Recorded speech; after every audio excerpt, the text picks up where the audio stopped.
Chapter 4.7, which if you read you'll find how Panurge bargained with Ding Dong. "Neighbor, my friend," answered Ding Dong, "they are meat for none but kings and princes. Their flesh is so delicate, so savory, and so dainty that one would swear it melted in the mouth. I bring them out of a country where the very hogs, God be with us, live on nothing but myrobalans.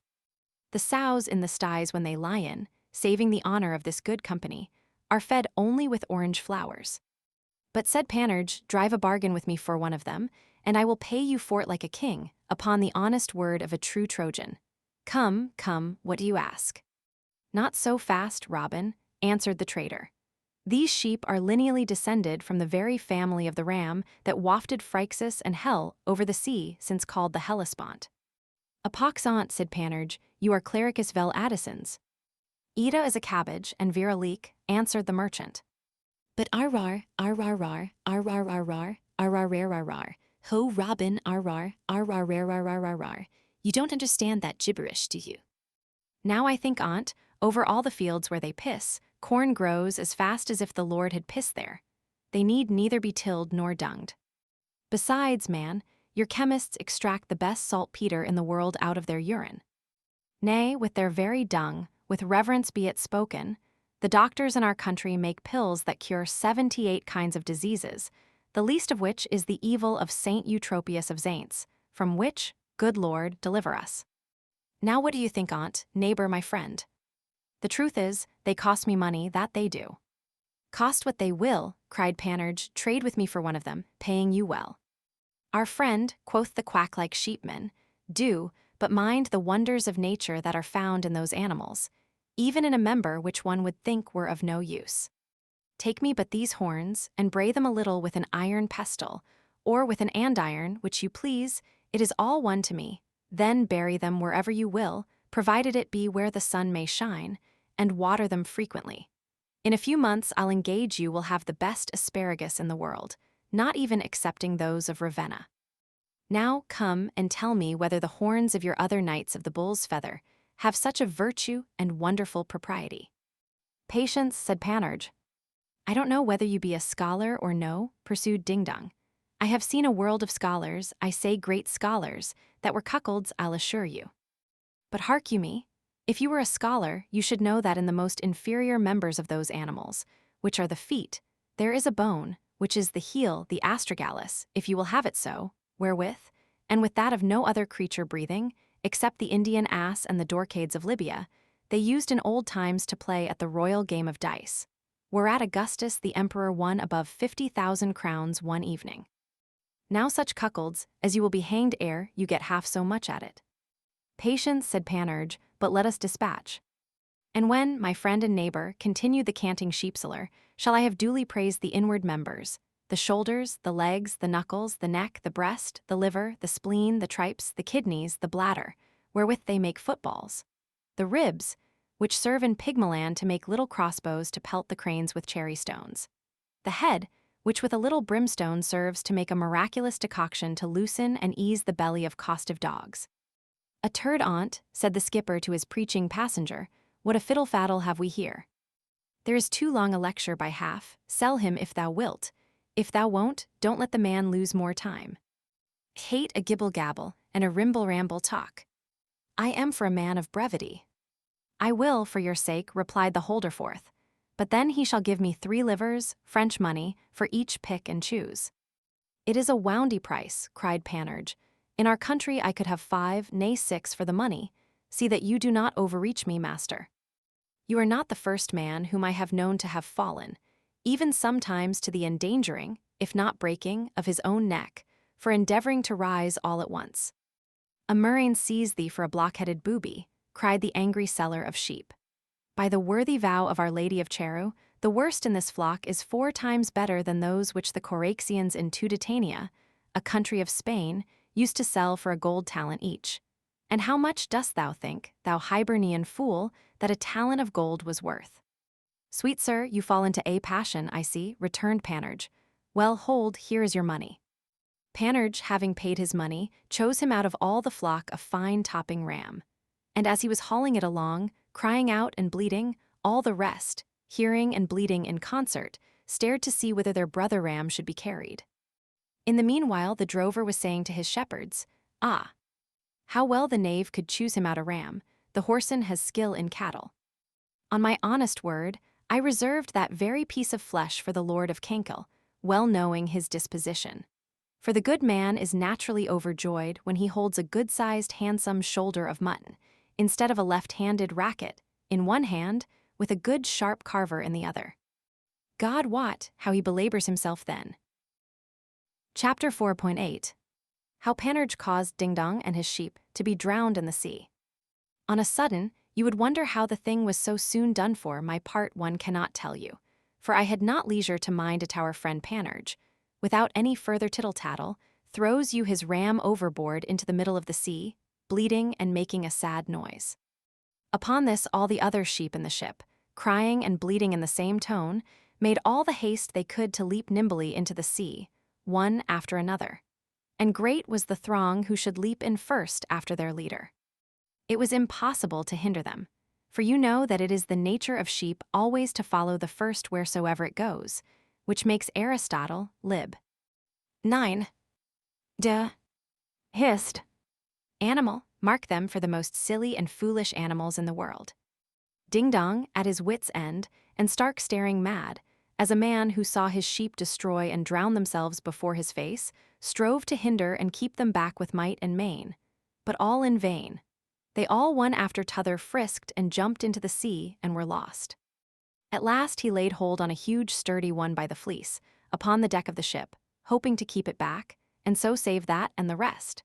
But the ram was so strong that it proved too hard for him, and carried its master into the herring pond in spite of his teeth, where, it is supposed, he drank somewhat more than his fill, so that he was drowned in the same manner as one-eyed Polyphemus. Sheep carried out of the den Ulysses and his companions. The like happened to the shepherds and all their gang, some laying hold on their beloved tup, this by the horns, t'other by the legs, a third by the rump, and others by the fleece, till in fine they were all of them forced to sea, and drowned like so many rats. Panurge, on the gunwale of the ship with an oar in his hand, not to help them you may swear, but to keep them from swimming to the ship and saving themselves from drowning, preached and canted to them all the while like any little friar Oliver, Maillard, or another friar John Burgess, laying before them rhetorical commonplaces concerning the miseries of this life and the blessings and felicity of the next, assuring them that the dead were much happier than the living in this vale of misery, and promised to erect a stately cenotaph and honorary tomb to every one of them on the highest summit of Mount Cenis at his return from Lanternland. Wishing them, nevertheless, in case they were not yet disposed to shake hands with this life, and did not like their salt liquor, they might have the good luck to meet with some kind whale which might set them ashore safe and sound on some blessed land of Gotham, after a famous example.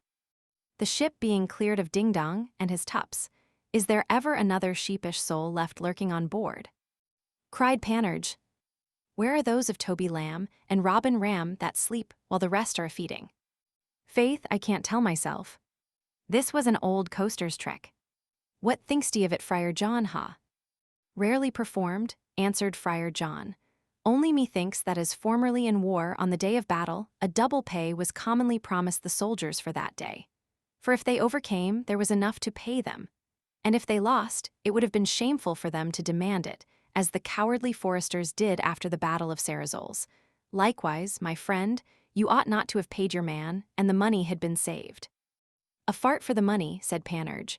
"Have I not had above 50,000 pounds worth of sport? Come now, let's be gone, the wind is fair. Hark you me, my friend John, never did man do me a good turn, but I returned, or at least acknowledged it.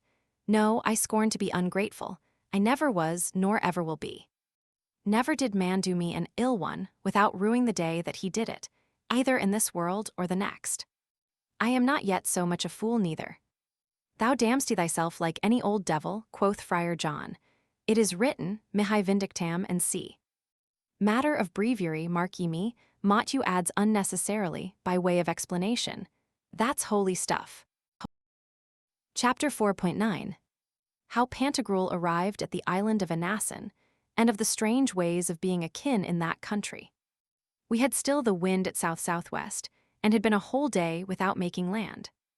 On the third day, at the flies' uprising, which, is some 2 or 3 hours after the sun's, we got sight of a triangular island, very much like Sicily for its form and situation. It was called the Island of Alliances. The people there are much like your carrot-pated Poitevins, save only that all of them, men, women, and children, have their noses shaped like an ace of clubs. For that reason, the ancient name of the country was Anassin. They were all akin, as the mayor of the place told us, at least they boasted so.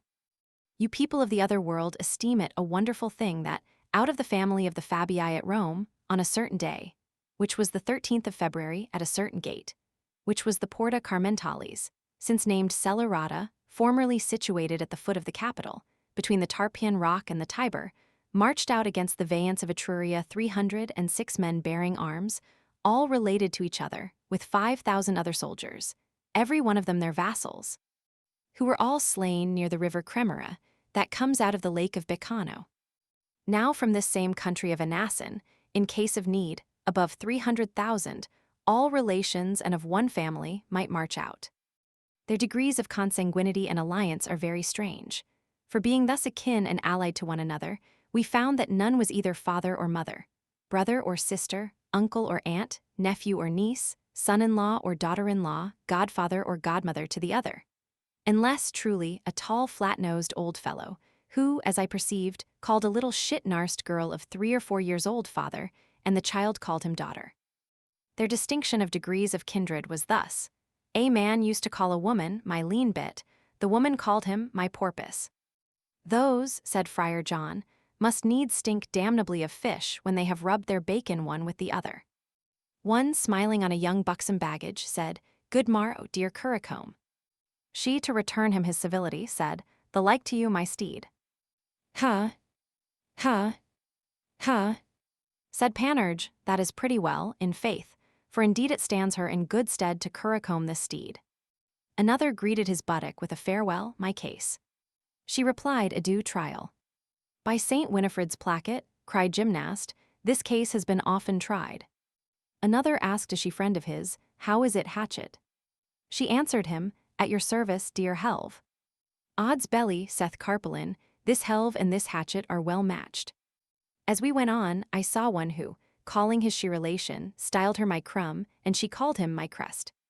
Quoth one to a brisk, plump, juicy female, "I am glad to see you, dear Tap." "So am I to find you so merry, sweet spigot," replied she. One called a wench his shovel, she called him her peel. One named his my slipper and she my foot, another my boot, she my chassoon. In the same degree of kindred, one called his my butter, she called him my eggs, and they were akin just like a dish of buttered eggs. I heard one call his my tripe and she him my faggot. Now I could not, for the heart's blood of me, pick out or discover what parentage, alliance, affinity, or consanguinity was between them, with reference to our custom. Only they told us that she was faggot's tripe. Tripe to faggot means the smallest sticks in a faggot. Another, complimenting his convenient, said, "Yours, my shell." She replied, "I was yours before, sweet oyster." "I reckon," said Carpelin, "she hath gutted his oyster."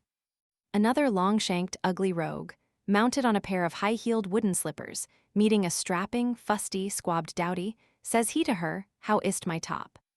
She was short upon him, and arrogantly replied, "Never the better for you, my whip." "By St. Antony's hog," said Xenomanes, "I believe so, for how can this whip be sufficient to lash this top?" A college professor, well provided with cod, and powdered and prinked up, having a while discoursed with a great lady, taking his leave with these words, "Thank you, sweetmeat." She cried, "There needs no thanks, sour sauce." Saith Pantagruel, "This is not altogether incongruous, for sweet meat must have sour sauce." A wooden loggerhead said to a young wench, "It is long since I saw you bag." "All the better," cried she, "pipe." "Set them together," said Panurge, "then blow in their arses, it will be a bagpipe." We saw after that a diminutive humpbacked gallant pretty near us, taking leave of a she relation of his thus: "Fare thee well, friend Hole." She reparteed, "Save thee, friend Peg." Quoth Friar John, what could they say more, were he all Peg and she all Hole? But now would I give something to know, if every cranny of the hole can be stopped up with that same peg. A bawdy bachelor talking with an old trout, was saying, "Remember, rusty gun." "I will not fail," said she, Scourer. "Do you reckon these two to be akin?" said Pantagruel to the mayor. "I rather take them to be foes. In our country, a woman would take this as a mortal affront." "Good people of t'other world," replied the mayor, "you have few such and so near relations as this gun and Scourer are to one another, for they both come out of one shop." "What was the shop their mother?" quoth Panurge. "What mother," said the mayor, "does the man mean?" "That must be some of your world's affinity. We have here neither father nor mother. Your little paltry fellows that live on t'other side the water, poor rogues, booted with wisps of hay, may indeed have such, but we scorn it." The good Pantagruel stood gazing and listening, but at those words he had like to have lost all patience. "Here mot you adds an asidos kai none o hermenutes. P. 1000. Having very exactly viewed the situation of the island and the way of living of the Anas nation, we went to take a cup of the creature at a tavern, where there happened to be a wedding after the manner of the country. Bating that shocking custom, there was special good cheer.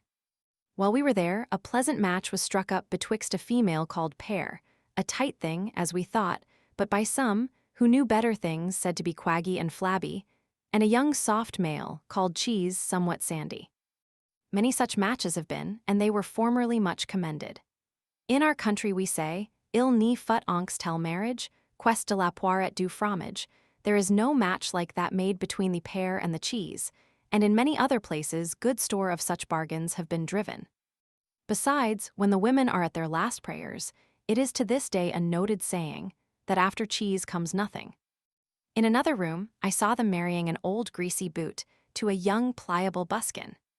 Pantagruel was told that young buskin took old boot to have and to hold because she was of special leather, in good case, and waxed, seared, liquored, and greased to the purpose, even though it had been for the fisherman that went to bed with his boots on.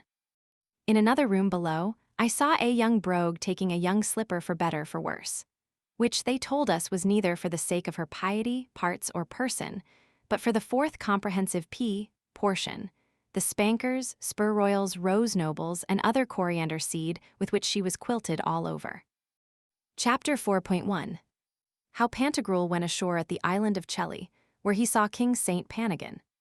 We sailed right before the wind, which we had at west, leaving those odd alliancers with their ace of clubs snouts, and having taken height by the sun, stood in for Cheli, a large, fruitful, wealthy, and well-peopled island. King Saint Panagan, first of the name, reigned there, and, attended by the princes his sons and the nobles of his court, came as far as the port to receive Pantagruel, and conducted him to his palace, near the gate of which the queen, attended by the princesses her daughters and the court ladies, received us. Panagan directed her and all her retinue to salute Pantagruel and his men with a kiss, for such was the civil custom of the country, and they were all fairly bussed accordingly, except Friar John, who stepped aside and sneaked off among the king's officers. Panagan used all the entreaties imaginable to persuade Pantagruel to tarry there that day and the next, but he would needs be gone, and excused himself upon the opportunity of wind and weather, which, being oftener desired than enjoyed, ought not to be neglected when it comes.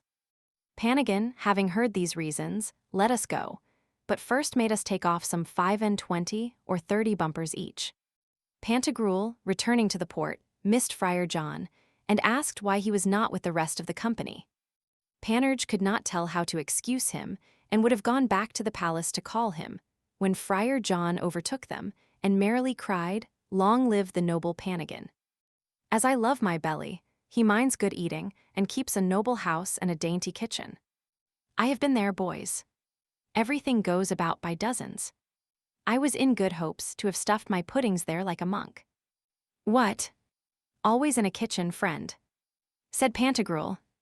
"By the belly of St. Cranchepon," quoth the friar, "I understand the customs and ceremonies which are used there much better than all the formal stuff, antique postures, and nonsensical fiddle-faddle that must be used with those women, magni magna, shitting comshita, cringes, grimaces, scrapes, bows, and congees.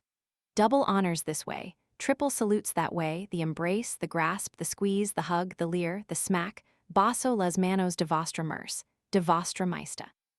You are most terrabin, terabas, straunt, that's downright Dutch. Why all this ado? I don't say, but a man might be for a bit by the by and away, to be doing as well as his neighbors. But this little nasty cringing and courtesying made me as mad as any March devil. You talk of kissing ladies. By the worthy and sacred frock I wear, I seldom venture upon it, lest I be served as was the Lord of Gargantua. What was it? Said Pantagruel, I know him. He is one of the best friends I have. He was invited to a sumptuous feast, said Friar John, by a relation and neighbor of his, together with all the gentlemen and ladies in the neighborhood. Now some of the latter, expecting his coming, dressed the pages in women's clothes and finified them like any babies, then ordered them to meet my lord at his coming near the drawbridge.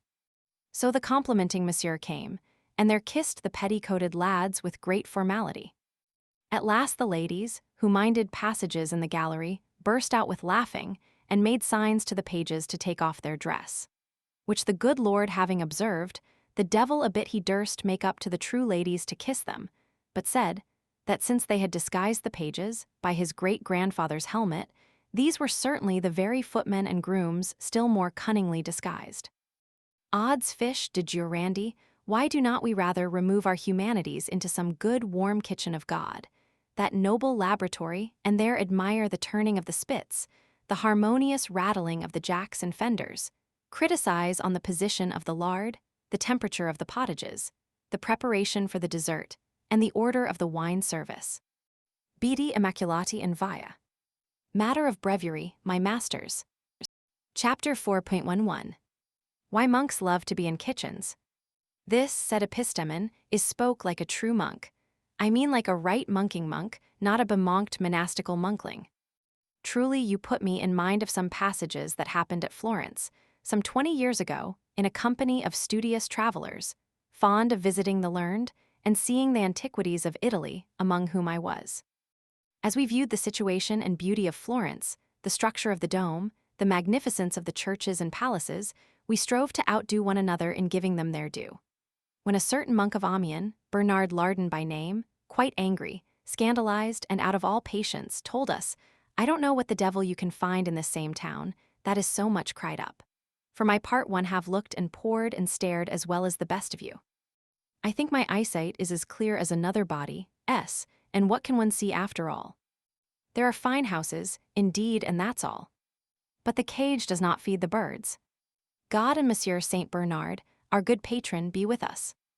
In all this same town I have not seen one poor lane of roasting cooks, and yet I have not a little looked about and sought for so necessary a part of a commonwealth.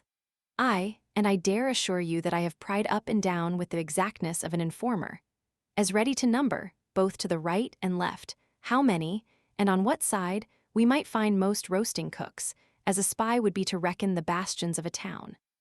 Now at Amiens, in Fournay, 5 times less ground than we have trod in our contemplations, I could have shown you above 14 streets of roasting cooks, most ancient, savory, and aromatic. I cannot imagine what kind of pleasure you can have taken in gazing on the lions and Africans, so methinks you call their tigers, near the belfry, or in ogling the porcupines and estridges in the Lord Philip Strozzi's palace. Faith and truth, I had rather see a good fat goose at the spit. This porphyry, those marbles are fine, I say nothing to the contrary, but our cheesecakes at Amiens are far better in my mind.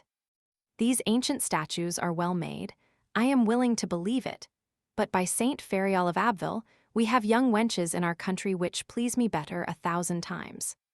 What is the reason, asked Friar John, that monks are always to be found in kitchens, and kings, emperors, and popes are never there? Is there not, said Rhizotome, some latent virtue and specific propriety hid in the kettles and pans, which, as the lodestone attracts iron, draws the monks there, and cannot attract emperors, popes, or kings? Or is it a natural induction and inclination, fixed in the frocks and cowls, which of itself leads and forceth those good religious men into kitchens, whether they will or no? He would speak of forms following matter, as Averroes calls them answered epistemon. Right, said Friar John. I will not offer to solve this problem, said Pantagruel, for it is somewhat ticklish, and you can hardly handle it without coming off scurvily. But I will tell you what I have heard. Antigonus, king of Macedon, one day coming into one of the tents, where his cooks used to dress his meat, and finding their poet Antigoras frying a conger, and holding the pan himself, merrily asked him, "Pray, Mr. Poet, was Homer frying congers when he wrote the deeds of Agamemnon?" Antigoras readily answered, "But do you think, sir, that when Agamemnon did them, he made it his business to know if any in his camp were frying congers?" The king thought it an indecency that a poet should be thus a-frying in a kitchen, and the poet let the king know that it was a more indecent thing for a king to be found in such a place. "I'll clap another story upon the neck of this," quoth Panurge, "and will tell you what Breton villainry answered one day to the Duke of Guise. They were saying that at a certain battle of King Francis against Charles V, Breton, armed cap a pie to the teeth, and mounted like St. George, yet sneaked off, and played least in sight during the engagement. "Blood and ouns," answered Breton, "I was there, and can prove it easily. Nay, even where you, my lord, dared not have been." The Duke began to resent this as too rash and saucy, but Breton easily appeased him, and set them all a-laughing. "Egad, my lord," quoth he, "I kept out of harm's way. I was all the while with your page Jack, skulking in a certain place where you had not dared hide your head as I did." Thus discoursing, they got to their ships and left the island of Chelly. Chapter 4.12. How Pantagruel passed by the land of pettifogging, and of the strange way of living among the catchpoles. Steering our course forwards the next day, we passed through pettifogging, a country all blurred and blotted, so that I could hardly tell what to make on't. There we saw some pettifoggers and catchpoles, rogues that will hang their father for a groat. They neither invited us to eat or drink, but, with a multiplied train of scrapes and cringes, said they were all at our service for the legempone. One of our draughermen related to Pantagruel their strange way of living, diametrically opposed to that of our modern Romans. For at Rome a world of folks get an honest livelihood by poisoning, drubbing, lambasting, stabbing, and murthering. But the catchpoles earn theirs by being thrashed, so that if they were long without a tight lambasting, the poor dogs with their wives and children would be starved. "This is just," quoth Panurge, "like those who, as Galen tells us, cannot erect the cavernous nerve towards the equinoctial circle unless they are soundly flogged. By St. Patrick's slipper, whoever should jerk me so, would soon, instead of setting me right, throw me off the saddle, in the devil's name." "The way is this," said the interpreter. "When a monk, Levite, close-fisted usurer, or lawyer owes a grudge to some neighboring gentleman, he sends to him one of those catchpoles or apparitors, who nabs, or at least cites him, serves a writ or warrant upon him, thumps, abuses, and affronts him impudently by natural instinct, and according to his pious instructions. Insomuch that if the gentleman hath but any guts in his brains, and is not more stupid than a gyren frog, he will find himself obliged either to apply a faggot stick or his sword to the rascal's jobberknoll, give him the gentle lash, or make him cut a caper out at the window, by way of correction. This done, Catchpole is rich for 4 months at least, as if bastinadoes were his real harvest. For the monk, Levite, usurer, or lawyer will reward him roundly, and my gentleman must pay him such swinging damages that his acres must bleed for it, and he be in danger of miserably rotting within a stone doublet, as if he had struck the king. Quoth Panurge, "I know an excellent remedy against this used by the Lord of Bash." "What is it?" said Pantagruel. "The Lord of Bash," said Panurge, "was a brave, honest, noble-spirited gentleman, who, at his return from the long war in which the Duke of Ferrara, with the help of the French, bravely defended himself against the fury of Pope Julius II, was every day cited, warned, and prosecuted at the suit, and for the sport and fancy of the fat prior of St. Laurent. One morning, as he was at breakfast with some of his domestics, for he loved to be sometimes among them, he sent for one Loire, his baker, and his spouse, and for one Oudart, the vicar of his parish, who was also his butler, as the custom was then in France, then said to them before his gentlemen and other servants, "You all see how I am daily plagued with these rascally catchpoles. Truly, if you do not lend me your helping hand, I am finally resolved to leave the country and go fight for the Sultan or the devil, rather than be thus eternally teased. Therefore, to be rid of their damned visits, hereafter, when any of them come here, be ready, you baker and your wife, to make your personal appearance in my great hall, in your wedding clothes, as if you were going to be affianced." Here, take these ducats, which I give you to keep you in a fitting garb. As for you, Sir Oudart, be sure you make your personal appearance there in your fine surplice and stole, not forgetting your holy water, as if you were to wed them.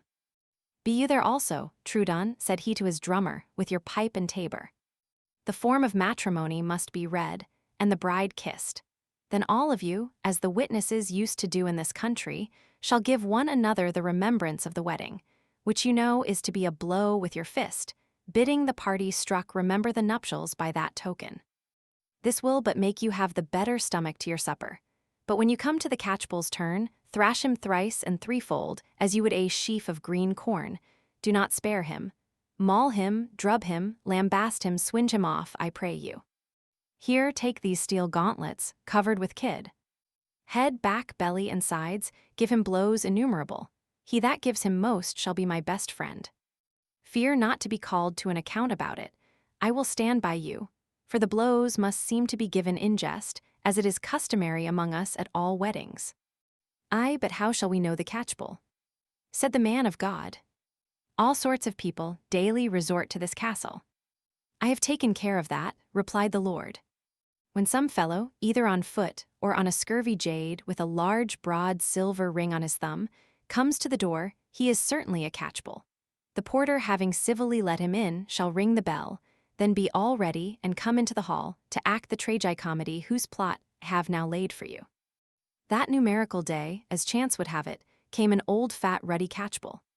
Having knocked at the gate, and then pissed, as most men will do, the porter soon found him out by his large greasy spatterdashes, his jaded hollow-flanked mare, his bagful of writs and informations dangling at his girdle, but above all by the large silver hoop on his left thumb. The porter was civil to him, admitted him in kindly, and rung the bell briskly. As soon as the baker and his wife heard it, they clapped on their best clothes and made their personal appearance in the hall, keeping their gravities like a new-made judge. The dominie put on his surplice and stole, and as he came out of his office, met the catchpole, had him in there, and made him suck his face a good while the gauntlets were drawing on all hands. And then told him, "You are come just in pudding time. My lord is in his right cue. We shall feast like kings anon. Here is to be swinging doings. We have a wedding in the house. Here, drink and cheer up, pull away." While these two were at it hand to fist, Bash, seeing all his people in the hall in their proper equipage, sends for the vicar. Oudart comes with the holy water pot, followed by the catchpole, who, as he came into the hall, did not forget to make good store of awkward cringes, and then served Bash with a writ. Bash gave him grimace for grimace, slipped an angel into his mutton fist, and prayed him to assist at the contract and ceremony, which he did. When it was ended, thumps and fisticuffs began to fly about among the assistants. But when it came to the catchpole's turn, they all laid on him so unmercifully with their gauntlets that they at last settled him. All stunned and battered, bruised and mortified, with one of his eyes black and blue, 8 ribs bruised, his brisket sunk in, his omoplates in 4 quarters, his under jawbone in 3 pieces, and all this in jest and no harm done. God wot how the Levite belabored him, hiding within the long sleeve of his canonical shirt his huge steel gauntlet lined with ermine. For he was a strong-built ball and an old dog at fisticuffs. The catchpole, all of a bloody tiger-like stripe, with much ado crawled home to 50 Isle Bouchart, well pleased and edified, however, with Bash's kind reception, and with the help of the good surgeons of the place, lived as long as you would have him. From that time to this, not a word of the business. The memory of it was lost with the sound of the bells that rung with joy at his funeral. Chapter 4.13. How, like Master Francis Villain, the Lord of Bash commended his servants. The catchpole being packed off on blind sorrel so, he called his one-eyed mare Bash, sent for his lady, her women, and all his servants into the arbor of his garden. Had wine brought, attended with good store of pasties, hams, fruit, and other table ammunition for a nuncheon, drank with them joyfully, and then told them this story. Master Francis Villain, in his old age, retired to Saint Maxent in Poitou, under the patronage of a good honest abbot of the place. There to make sport for the mob, he undertook to get the passion acted, after the way, and in the dialect of the country. The parts being distributed, the play having been rehearsed, and the stage prepared, He told the mayor and aldermen that the mystery might be ready after New York Fair, and that there only wanted properties and necessaries, but chiefly clothes fit for the parts. So the mayor and his brethren took care to get them.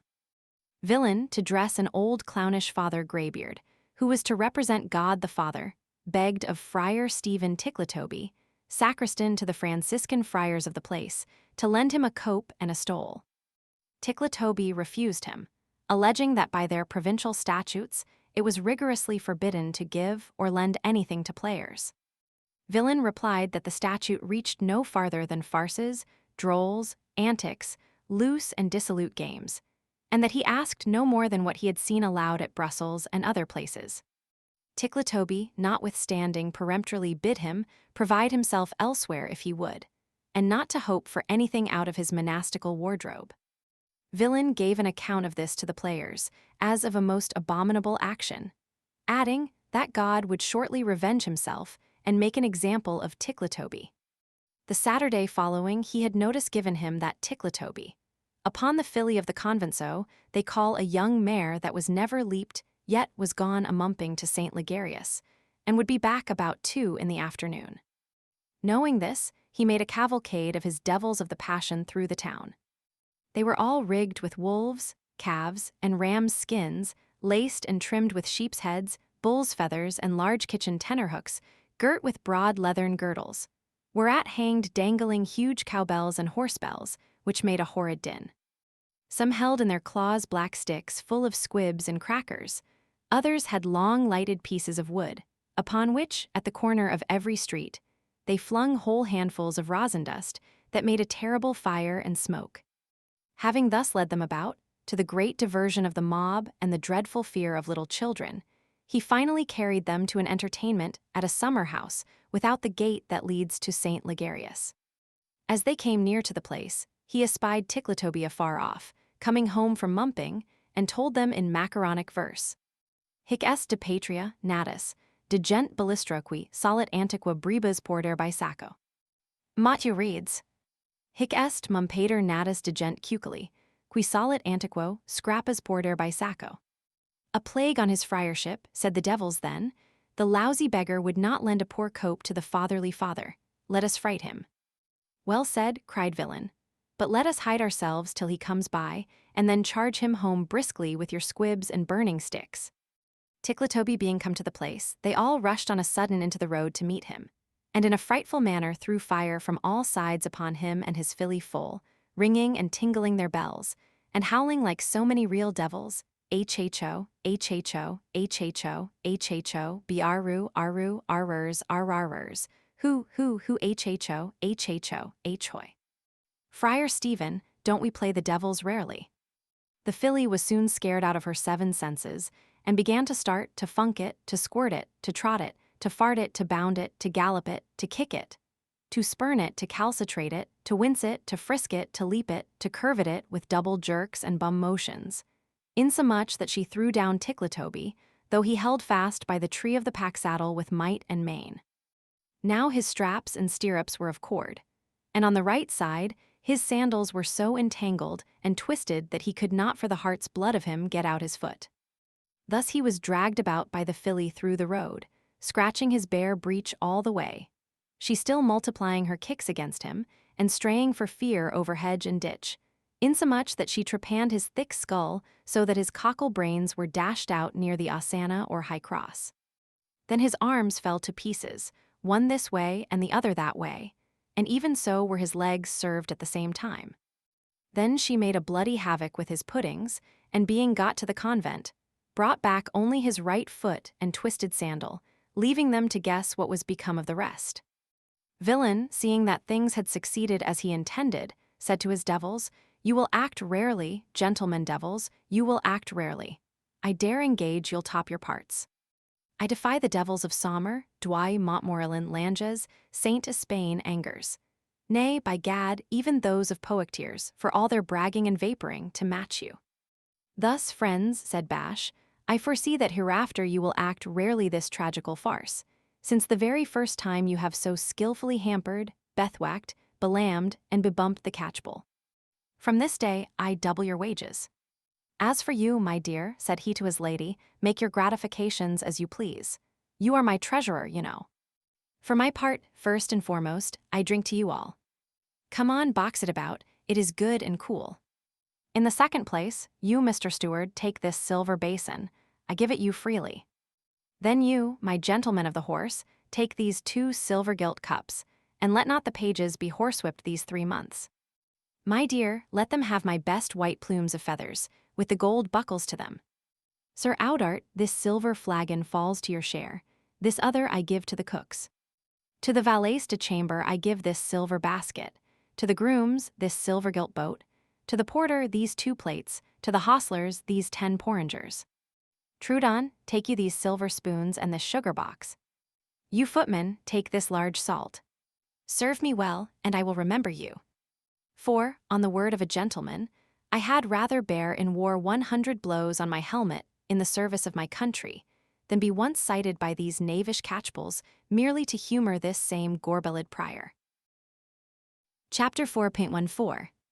A further account of catchpolls who were drubbed at Bash's house. 4 days after another young, long-shanked, raw-boned catchpole coming to serve Bash with a writ at the fat prior's request, was no sooner at the gate but the porter smelt him out and rung the bell, at whose second pull all the family understood the mystery. Loire was kneading his dough, his wife was sifting meal, Oudart was toping in his office, the gentlemen were playing at tennis, the Lord Bash at in-and-out with my lady, the waiting men and gentlewomen at pushpin, the officers at lanterloo, and the pages at hot cockles, giving one another smart bangs. They were all immediately informed that a catchpole was housed. Upon this Oudart put on his sacerdotal, and Loire and his wife their nuptial badges. Trudon piped it, and then tabred it like mad. All made haste to get ready, not forgetting the gauntlets. Bash went into the outward yard. There the catchpole meeting him fell on his marrow bones, begged of him not to take it ill if he served him with a writ at the suit of the fat prior, and in a pathetic speech let him know that he was a public person, a servant to the monking tribe, apparitor to the abbatial mitre, ready to do as much for him, nay, for the least of his servants, whensoever he would employ and use him. "Nay, truly," said the lord, "you shall not serve your writ till you have tasted some of my good quinquinay's wine, and been a witness to a wedding which we are to have this very minute. Let him drink and refresh himself," added he, turning towards the Levitical butler, "and then bring him into the hall." After which, Catchpole, well stuffed and moistened, came with Oudart to the place where all the actors in the farce stood ready to begin. The sight of their game set them a-laughing, and the messenger of mischief grinned also for company's sake. Then the mysterious words were muttered to and by the couple, their hands joined, the bride bussed, and all besprinkled with holy water. While they were bringing wine and kickshaws, thumps began to trot about by dozens. The catchpole gave the levite several blows. Oudart, who had his gauntlet hid under his canonical shirt, draws it on like a mitten, and then, with his clenched fist, souse he fell on the catchpole and mauled him like a devil. The junior gauntlets dropped on him likewise like so many battering rams. "Remember the wedding by this, by that, by these blows," said they. In short, they stroked him so to the purpose that he pissed blood out at mouth, nose, ears, and eyes, and was bruised, thwacked, battered, bebumped, and crippled at the back, neck, breast, arms, and so forth. Never did the bachelors at Avignon, in carnival time, play more melodiously at Rafie than was then played on the catchpole's microcosm. At last down he fell. They threw a great deal of wine on his snout, tied round the sleeve of his doublet a fine yellow and green favor, and got him upon his snotty beast.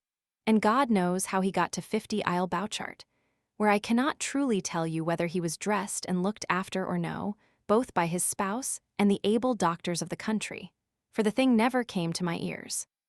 The next day they had a third part to the same tune, because it did not appear by the lean catchpole's bag that he had served his writ. So the fat prior sent a new catchpole, at the head of a brace of bums for his garde du corps, to summon my lord. The porter ringing the bell, the whole family was overjoyed, knowing that it was another rogue.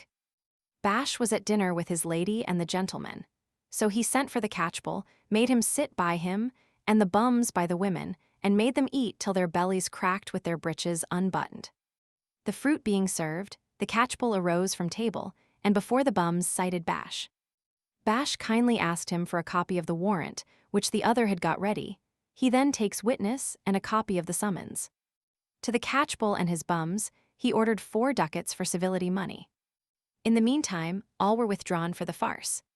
So Trudon gave the alarm with his tabor. Bash desired the catchbull to stay and see one of his servants married, and witness the contract of marriage, paying him his fee. The catchbull Slapdash was ready, took out his inkhorn, got paper immediately, and his bums by him. Then Luar came into the hall at one door, and his wife with the gentlewomen at another, in nuptial accoutrements. Audart in pontificalibus takes them both by their hands, asketh them their will, giveth them the matrimonial blessing, and was very liberal of holy water. The contract written, signed, and registered, on one side was brought wine and comfits, on the other, white and orange tawny-colored favors were distributed, on another, gauntlets privately handed about. Chapter 4.15. How the ancient custom at nuptials is renewed by the catchbull. The catchbull, having made shift to get down a swinging sneaker of Breton wine, said to Bash, "Pray, sir, what do you mean? You do not give one another the memento of the wedding. By St. Joseph's wooden shoe, all good customs are forgot. We find the form, but the hare is scampered, and the nest, but the birds are flown. There are no true friends nowadays. You see how, in several churches, the ancient laudable custom of tippling on account of the blessed saints at Christmas is come to nothing. The world is in its dotage, and doomsday is certainly coming all so fast. Now come on, the wedding, the wedding, the wedding, remember it by this." This he said, striking Bash and his lady, then her women and the Levite. Then the tabor beat a point of war, and the gauntlets began to do their duty, insomuch that the catchbull had his crown cracked in no less than 9 places. One of the bums had his right arm put out of joint, and the other his upper jawbone or mandibule dislocated so that it hid half his chin, with a denudation of the uvula, and sad loss of the molar, masticatory, and canine teeth. Then the tabor beat a retreat.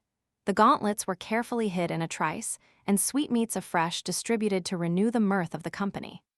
So they all drank to one another, and especially to the catchbull and his bums.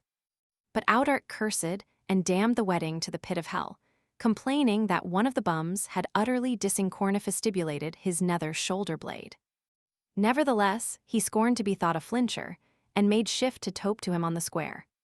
The jawless bum shrugged up his shoulders, joined his hands, and by signs begged his pardon, for speak he could not. The sham bridegroom made his moan, that the crippled bum had struck him such a horrid thump, with his shoulder of mutton fist on the nether elbow, that he was grown quite asperoquanchuzellubelluzerierlist down to his very heel, to the no small loss of mistress bride. But what harm had poor I done? Cried Trudon, hiding his left eye with his kerchief, and showing his tabor cracked on one side. They were not satisfied with thus poaching, black and bluing, and morambuzavezing guzaquaquamorgasak bequevazine my poor eyes, but they have also broke my harmless drum. Drums indeed are commonly beaten at weddings, and it is fit they should, but drummers are well entertained and never beat. Now let Beelzebub e'en take the drum, to make his devilship a nightcap. Brother, said the lame catchbull, never fret thyself. I will make thee a present of a fine, large, old patent, which I have here in my bag, to patch up thy drum, and for Madame Saint Anne's sake I pray thee forgive us. By Our Lady of Riviere, the blessed dame, I meant no more harm than the child unborn. One of the equerries, who, hopping and halting like a mumping cripple, mimicked the good limping Lord de la Roche-Passe, directed his discourse to the bum with the pouting jaw, and told him, "What, Mr. Manhound, was it not enough thus to have morcracastibez estive arrested grigligoscapapapondrelated us, all in our upper members with your botched mittens? But you must also apply such mortar regrapipiatabirafrella chamburella recaquella impaniments on our shin bones, with the hard tops and extremities of your cobbled shoes. Do you call this children's play? By the mass, 'tis no jest." The bum, wringing his hands, seemed to beg his pardon, muttering with his tongue moan, vrellin, von, like a dumb man. The bride crying laughed, and laughing cried, because the catchbull was not satisfied with drubbing her without choice or distinction of members, but had also rudely roused and toused her. pulled off her topping, and not having the fear of her husband before his eyes, treacherously trepinem and penelora frisenu frister fumbled, tumbled, and squeezed her lower parts. The devil go with it, said Bash. There was much need indeed that this same Master King, this was the Catchpole's name, should thus break my wife's back. However, I forgive him now. These are little nuptial caresses. But this I plainly perceive, that he cited me like an angel and drubbed me like a devil. He had something in him of Friar Thumpwell. Come, for all this, I must drink to him, and to you likewise his trusty esquires. But, said his lady, why hath he been so very liberal of his manual kindness to me, without the least provocation? I assure you, I by no means like it. But this I dare say for him, that he hath the hardest knuckles that ever I felt on my shoulders. The steward held his left arm in a scarf, as if it had been rent and torn in twain. I think it was the devil, said he, that moved me to assist at these nuptials. Shame on ill luck.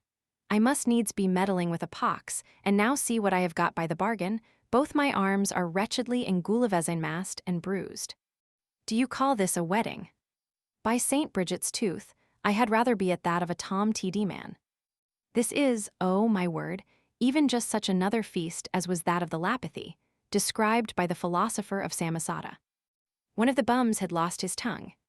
The other two, though they had more need to complain, made their excuse as well as they could, protesting that they had no ill design in this dumbfounding, begging that, for goodness' sake, they would forgive them. And so, though they could hardly budge a foot or wag along, away they crawled. About a mile from Bash's seat, the Catchpole found himself somewhat out of sorts. The bums got to 50 Isle Bouchart, publicly saying that since they were born they had never seen an honester gentleman than the Lord of Bash, or civiler people than his, and that they had never been at the like wedding, which I verily believe. But that it was their own faults if they had been tickled off, and tossed about from post to pillar, since themselves had began the beating. So they lived, I cannot exactly tell you how many days after this. But from that time to this, it was held for a certain truth that Bash's money was more pestilential, mortal, and pernicious to the catchpoles and bums than were formerly the aurum thalasanum and the sedgen horse to those that possessed them. Ever since this he lived quietly, and Bash's wedding grew into a common proverb. Chapter 4.16 How Friar John Made Trial of the Nature of the Catchpoles. This story would seem pleasant enough, said Pantagruel, were we not to have always the fear of God before our eyes. It had been better, said Epistemon, if those gauntlets had fallen upon the fat prior. Since he took a pleasure in spending his money partly to vex Bash, partly to see those catchpoles banged, good lusty thumps would have done well on his shaved crown, considering the horrid concussions nowadays among those puny judges. What harm had done those poor devils the catchpoles? This puts me in mind, said Pantagruel, of an ancient Roman named 50. Narradius. He was of noble blood, and for some time was rich, but had this tyrannical inclination, that whenever he went out of doors, he caused his servants to fill their pockets with gold and silver, and meeting in the street your spruce gallants and better sort of beaux, without the least provocation, for his fancy, he used to strike them hard on the face with his fist. And immediately after that, to appease them and hinder them from complaining to the magistrates, he would give them as much money as satisfied them according to the law of the 12 tables. Thus he used to spend his revenue, beating people for the price of his money. By St. Benet's sacred boot, quoth Friar John, I will know the truth of it presently. This said, he went on shore, put his hand in his fob, and took out 20 ducats. Then said with a loud voice, in the hearing of a shoal of the nation of catchpoles, who will earn 20 ducats for being beaten like the devil. I-o, I-o, I-o, said they all. You will cripple us forever, sir, that is most cert, but the money is tempting. With this they were all thronging, who should be first to be thus preciously beaten. Friar John singled him out of the whole knot of these rogues in grain, a red-snouted catchpole, who upon his right thumb wore a thick, broad silver hoop, wherein was set a good large toadstone. He had no sooner picked him out from the rest, but I perceived that they all muttered and grumbled, and I heard a young thin-jawed catchpole, a notable scholar, a pretty fellow at his pen, and, according to public report, much cried up for his honesty at Doctors' Commons, making his complaint and muttering because this same crimson fizz carried away all the practice, and that if there were but 1.25 bastinadoes to be got, he would certainly run away with 8 and 20 of them. But all this was looked upon to be nothing but mere envy. Friar John so unmercifully thrashed, thumped, and belabored Red Snout, back and belly, sides, legs and arms, head, feet, and so forth, with the home and frequently repeated application of one of the best members of a faggot, that I took him to be a dead man. Then he gave him the 20 ducats, which made the dog get on his legs, pleased like a little king or two. The rest were saying to Friar John, sir, brother devil, if it please you to do us the favor to beat some of us for less money, we are all at your devilship's command, bags, papers, pens, and all. Red Snout cried out against them, saying with a loud voice, body of me, you little prigs, will you offer to take the bread out of my mouth? Will you take my bargain over my head? Would you draw and inveigle from me my clients and customers? Take notice, I summon you before the official this day sevennight. I will law and claw you like any old devil of Voverd, that I will then turning himself towards Friar John, with a smiling and joyful look. He said to him, Reverend Father in the devil, if you have found me a good hide, and have a mind to divert yourself once more by beating your humble servant, I will bait you half and half this time rather than lose your custom. Do not spare me, I beseech you. I am all, and more than all, yours, good Mr. Devil, head, lungs, tripes, guts, and garbage, and that at a pennyworth, I'll assure you. Friar John never heeded his proffers, but even left them. The other catchpolls were making addresses to Panurge, Epistemon, Gymnast, and others, entreating them charitably to bestow upon their carcasses a small beating, for otherwise they were in danger of keeping a long fast, but none of them had a stomach to it. Some time after, seeking fresh water for the ship's company, we met a couple of old female catchpolls of the place, miserably howling and weeping in concert. Pantagruel had kept on board, and already had caused a retreat to be sounded. Thinking that they might be related to the catchpole that was bastinadoed, we asked them the occasion of their grief. They replied that they had too much cause to weep. For that very hour, from an exalted triple tree, 2 of the honestest gentlemen in catchpole land had been made to cut a caper on nothing. Cut a caper on nothing, said Gymnast. My pages used to cut capers on the ground. To cut a caper on nothing should be hanging and choking, or I am out. Aye, said Friar John, you speak of it like St. John de la Palace. We asked them why they treated these worthy persons with such a choking hempen salad. They told us they had only borrowed, alias stolen, the tools of the mass and hid them under the handle of the parish. This is a very allegorical way of speaking, said Epistemon. Chapter 4.17 How Pantagruel came to the islands of Tohu and Bohu, and of the strange death of Wide Nostrils, the swallower of windmills. That day Pantagruel came to the 2 islands of Tohu and Bohu, where the devil a bit we could find anything to fry with. For one Wide Nostrils, a huge giant, had swallowed every individual pan, skillet, kettle, frying pan, dripping pan, and brass and iron pot in the land, for want of windmills, which were his daily food. Whence it happened that somewhat before day, about the hour of his digestion, the greedy churl was taken very ill with a kind of a surfeit, or crudity of stomach, occasioned, as the physicians said, by the weakness of the concocting faculty of his stomach, naturally disposed to digest whole windmills at a gust, yet unable to consume perfectly the pans and skillets, though it had indeed pretty well digested the kettles and pots, as they said they knew by the hypostases and enneorms of 4 tubs of second-hand drink, which he had evacuated at 2 different times that morning. They made use of divers remedies, according to art, to give him ease, but all would not do. The distemper prevailed over the remedies, insomuch that the famous Wide Nostrils died that morning of so strange a death that I think you ought no longer to wonder at that of the poet Aeschylus. It had been foretold him, by the soothsayers, that he would die on a certain day, by the ruin of something that should fall on him. The fatal day being come in its turn, he removed himself out of town, far from all houses, trees, rocks, or any other things that can fall and endanger by their ruin, and strayed in a large field, trusting himself to the open sky, there very secure, as he thought, unless indeed the sky should happen to fall, which he held to be impossible. Yet they say that the larks are much afraid of it, for if it should fall, they must all be taken. The Celts that once lived near the Rhine, they are our noble valiant French in ancient times, were also afraid of the skies falling. For being asked by Alexander the Great what they feared most in this world, hoping well they would say that they feared none but him, considering his great achievements, they made answer that they feared nothing but the skies falling. However, not refusing to enter into a confederacy with so brave a king, if you believe Strabo, lib. 7 and Arrian lib. I. Plutarch also, in his book of the face that appears on the body of the moon, speaks of one Pheneces, who very much feared the moon should fall on the earth, and pitied those that live under that planet, as the Ethiopians and Taprobanians, if so heavy a mass ever happened to fall on them, and would have feared the like of heaven and earth had they not been duly propped up and borne by the Atlantic pillars, as the ancients believed, according to Aristotle's testimony, lib. 5 Metaphys. Notwithstanding all this, poor Aeschylus was killed by the fall of the shell of a tortoise, which, falling from betwixt the claws of an eagle high in the air, just on his head, dashed out his brains.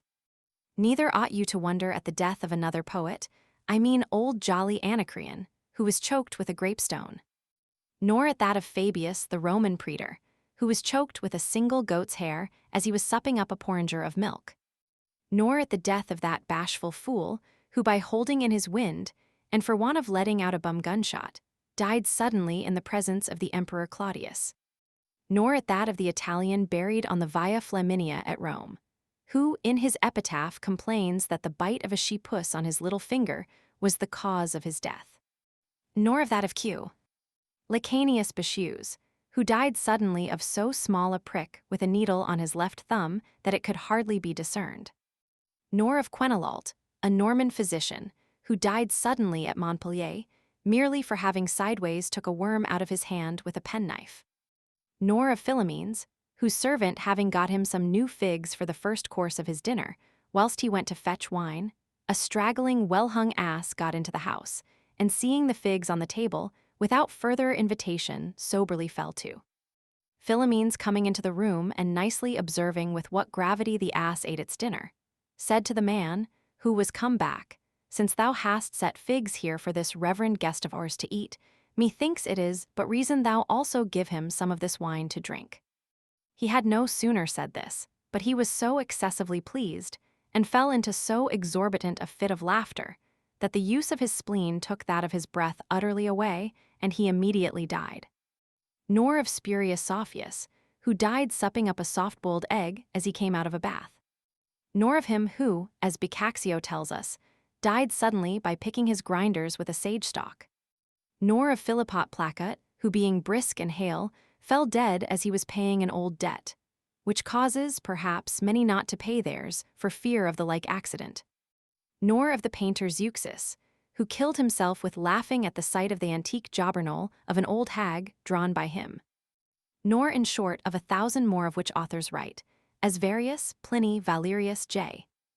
Baptist of Fulgasus, and Baccabury the Elder. In short, Gaffer Wide-Nostrils choked himself with eating a huge lump of fresh butter at the mouth of a hot oven by the advice of physicians. They likewise told us there that the king of Cullen in Bohu had rooted the grandees of King Mecloth, and made sad work with the fortresses of Belima. After this, we sailed by the islands of Nargs and Zargs, also by the islands of Teleniabin and Geleniabin, very fine and fruitful in ingredients for clysters, and then by the islands of Enig and Evig, on whose account formerly the Landgrave of Hesse was swinged off with a vengeance. Chapter 4.18. How Pantagruel met with a great storm at sea. The next day we espied 9 sail that came spooning before the wind. They were full of Dominicans, Jesuits, Capuchins, Hermits, Austins, Bernardins Egnatins, Celestins, Theatins, Amadians, Cordeliers, Carmelites, Minims, and the devil and all of other holy monks and friars, who were going to the council of Chesil, to sift and garble some new articles of faith against the new heretics. Panurge was overjoyed to see them, being most certain of good luck for that day, and a long train of others. So having courteously saluted the blessed fathers, and recommended the salvation of his precious soul to their devout prayers and private ejaculations, he caused 78 dozen of Westphalia hams, units of pots of caviar, 10s of Bologna sausages, hundreds of batargos, and thousands of fine angels, for the souls of the dead, to be thrown on board their ships. Pantagruel seemed metagrabolized, dozing, out of sorts, and as melancholic as a cat. Friar John, who soon perceived it, was inquiring of him whence should come this unusual sadness, when the master, whose watch it was, observing the fluttering of the ancient above the poop, and seeing that it began to overcast, judged that we should have wind. Therefore he bid the boatswain call all hands upon deck, officers, sailors, foremastmen, swabbers, and cabin boys, and even the passengers, made them first settle their topsails, take in their spritsail. Then he cried, in with your topsails, lower the foresail, tallow under perils, braid up close all them sails, strike your topmasts to the cap, make all sure with your sheep's feet, lash your guns fast. All this was nimbly done. Immediately it blowed a storm. The sea began to roar and swell mountain high. The rut of the sea was great, the waves breaking upon our ship's quarter, the northwest wind blustered and overblowed. Boisterous gusts, dreadful clashing, and deadly scuds of wind whistled through our yards and made our shrouds rattle again. The thunder grumbled so horridly that you would have thought heaven had been tumbling about our ears. At the same time it lightened, rained, hailed. The sky lost its transparent hue, grew dusky, thick, and gloomy, so that we had no other light than that of the flashes of lightning and rending of the clouds. The hurricanes, flaws, and sudden whirlwinds began to make a flame about us by the lightnings, fiery vapors, and other aerial ejaculations.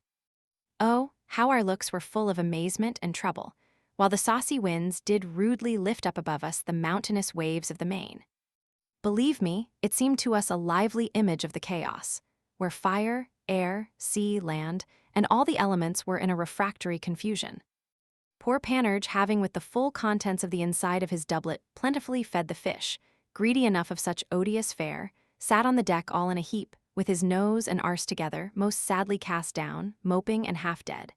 Invoked and called to his assistance all the blessed he and she saints he could muster up, swore and vowed to confess in time and place convenient, and then bawled out frightfully, "Steward, maître d'hôtel, see ho. My friend, my father, my uncle, prithee let us have a piece of powdered beef or pork. We shall drink but too much anon, for aught I see. Eat little, and drink the more will hereafter be my motto, I fear. Would to our dear Lord, and to our blessed, worthy, and sacred Lady, I were now, I say, this very minute of an hour, well on shore, on terra firma, hale and easy. Oh, twice and thrice, happy those that plant cabbages. Oh, destinies, why did you not spin me for a cabbage planter?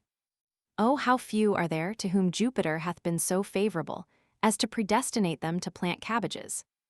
They have always one foot on the ground, and the other not far from it. Dispute who will of felicity and summum bonum. For my part, whosoever plants cabbages is now, by my decree, proclaimed most happy, for as good a reason as the philosopher Pyrrho, being in the same danger, and seeing a hog near the shore eating some scattered oats, declared it happy in two respects. First, because it had plenty of oats, and besides that was on shore.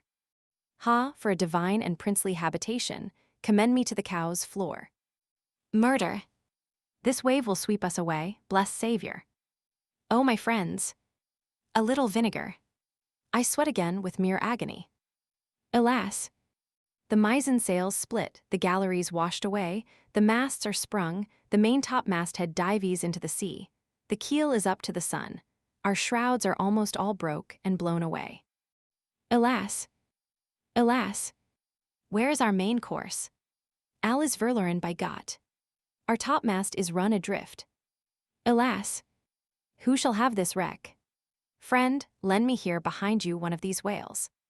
Your lantern is fallen, my lads. Alas! Do not let go the main tack nor the bowline. I hear the block crack, is it broke? For the Lord's sake, let us have the hull, and let all the rigging be damned. Be booze, booze, booze. Look to the needle of your compass, I beseech you, good Sir Astrophil, and tell us, if you can, whence comes this storm. My heart's sunk down below my midriff. By my troth, I am in a sad fright, boo, boo, boo, booze, booze, I am lost forever. I can skite myself for mere madness and fear.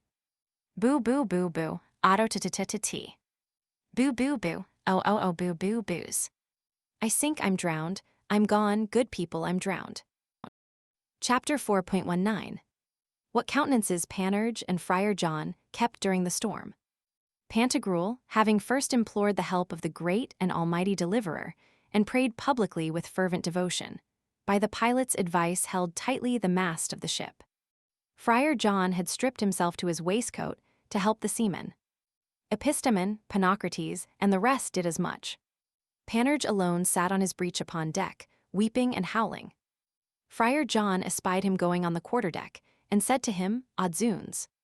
Panurge the calf, Panurge the whiner, Panurge the brayer, would it not become thee much better to lend us here a helping hand than to lie lowing like a cow, as thou dost, sitting on thy stones like a bald-breeched baboon? Booze, booze, booze, returned Panurge. Friar John, my friend, my good father, I am drowning, my dear friend. I drown.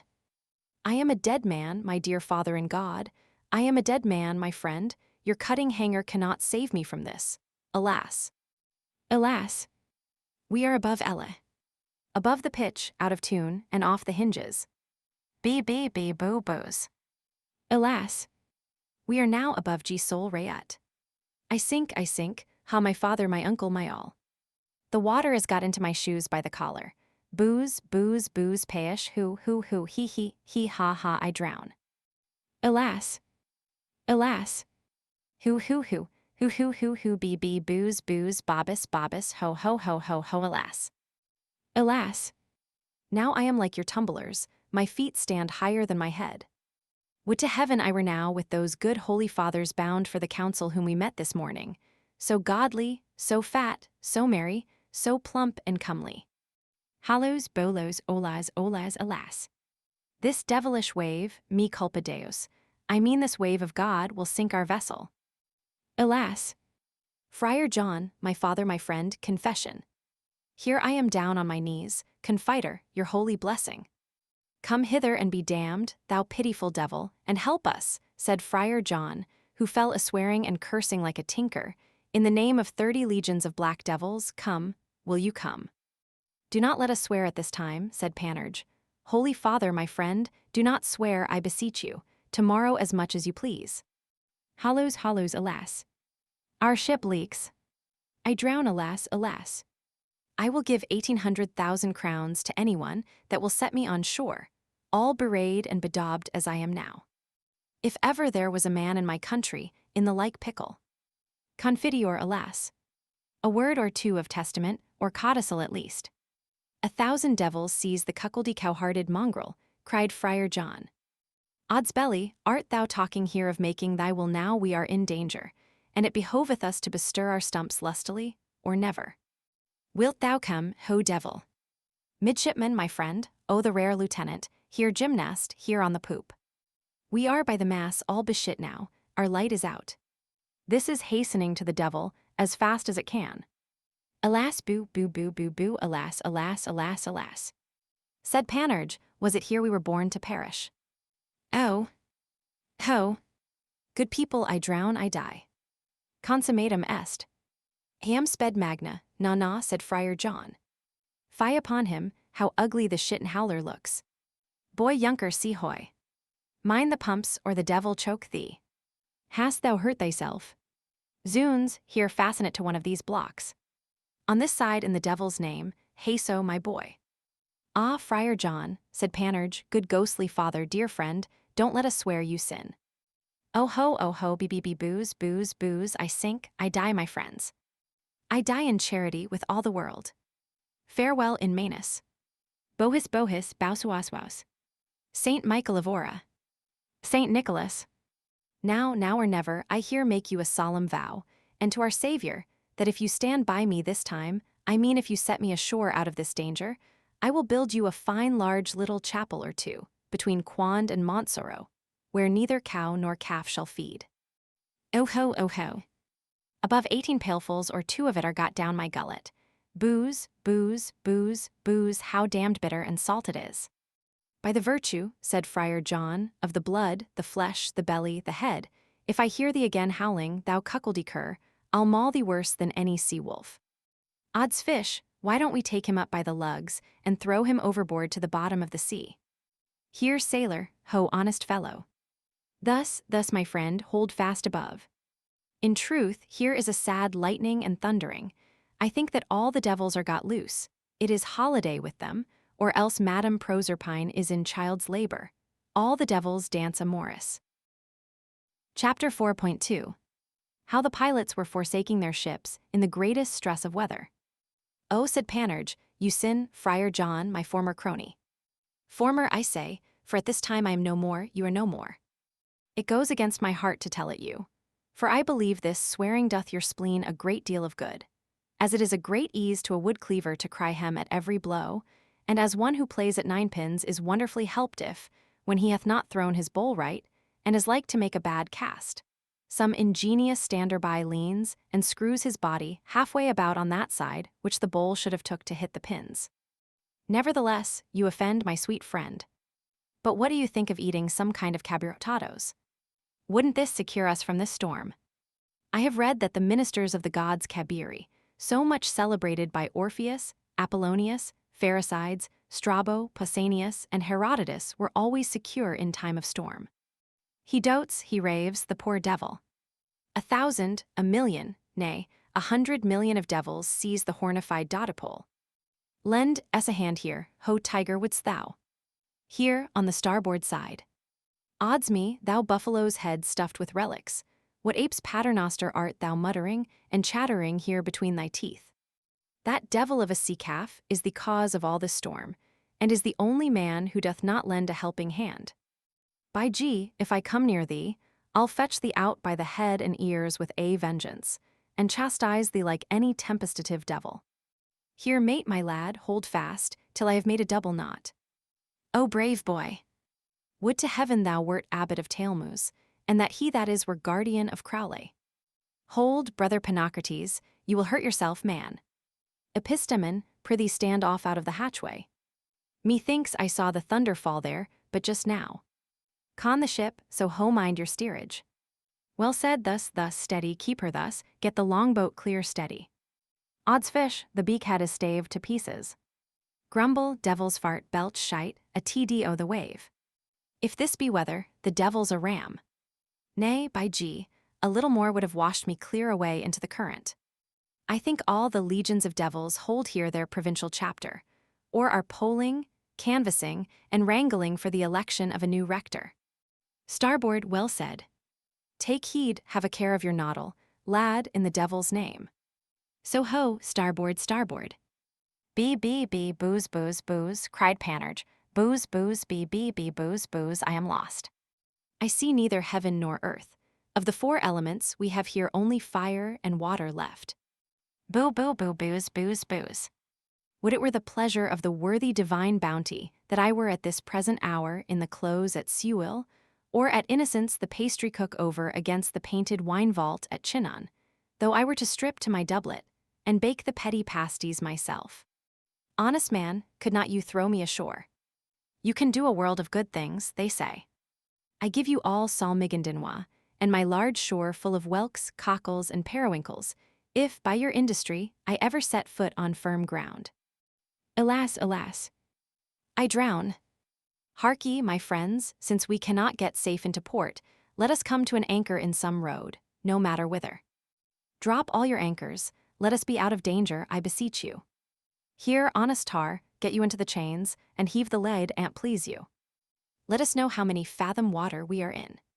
Sound friend, in the Lord Harry's name. Let us know whether a man might here drink easily without stooping. I am apt to believe one might. Helm ailey, ho, cried the pilot. Helm ailey, a hand or 2 at the helm, about ships with her helm alee, helm ailey. Stand off from the leach of the sail. Ho! Belay here make fast below. Ho, helm alee, lash sure the helm ailey, and let her drive. Is it come to that? Said Pantagruel, our good Saviour then help us. Let her lie under the sea, cried James Brahier, our chief mate, let her drive. To prayers, let all think on their souls and fall to prayers, nor hope to escape but by a miracle. Let us, said Panurge, make some good pious kind of vow. Alas, alas, alas. Boo, bee, booze, oh ho, let us make a pilgrim. Come, let every man club his penny towards it, come on. Here, on this side, said Friar John, in the devil's name. let her drive, for the Lord's sake unhang the rudder. Ho, let her drive, and let us drink, I say, of the best and most cheering. D'ye hear, steward? Produce, exhibit, for, d'ye see this, and all the rest will as well go to the devil out of hand. A pox on that windbroker Aeolus, with his fluster-blusters. Sirrah, page, bring me here my drawer, for so he called his breviary. Stay a little here. Hall, friend, thus. Odzoons, here is a deal of hail and thunder to no purpose. Hold fast above, I pray you. When have we All Saints' Day? I believe it is the unholy holiday of all the devil's crew. Alas, said Panurge, Friar John damns himself here as black as buttermilk for the nonce. Oh, what a good friend I lose in him. Alas, alas.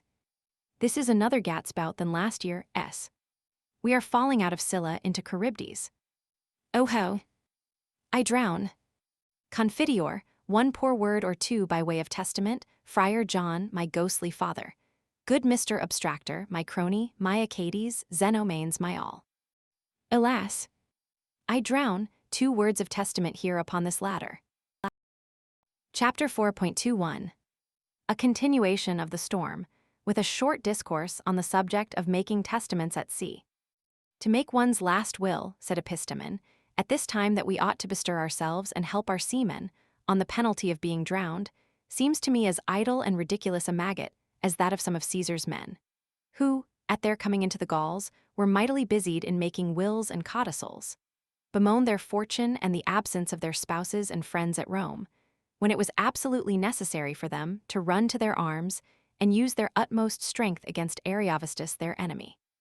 This also is to be as silly as that jolt-headed loblolly of a carter, who, having laid his wagon fast in a slough, down on his marrow bones was calling on the strong-backed deity, Hercules, might and main, to help him at a dead lift, but all the while forgot to goad on his oxen and lay his shoulder to the wheels, as it behoved him, as if a Lord have mercy upon us alone would have got his cart out of the mire. What will it signify to make your will now? For either we shall come off or drown for it. If we scape, it will not signify a straw to us, for testaments are of no value or authority but by the death of the testators. If we are drowned, will it not be drowned too? Prithee, who will transmit it to the executors? Some kind wave will throw it ashore like Ulysses, replied Panurge, and some king's daughter going to fetch a walk in the fresco, on the evening will find it, and take care to have it proved and fulfilled. Nay, and have some stately cenotaph erected to my memory, as Dido had to that of her goodman Sycius.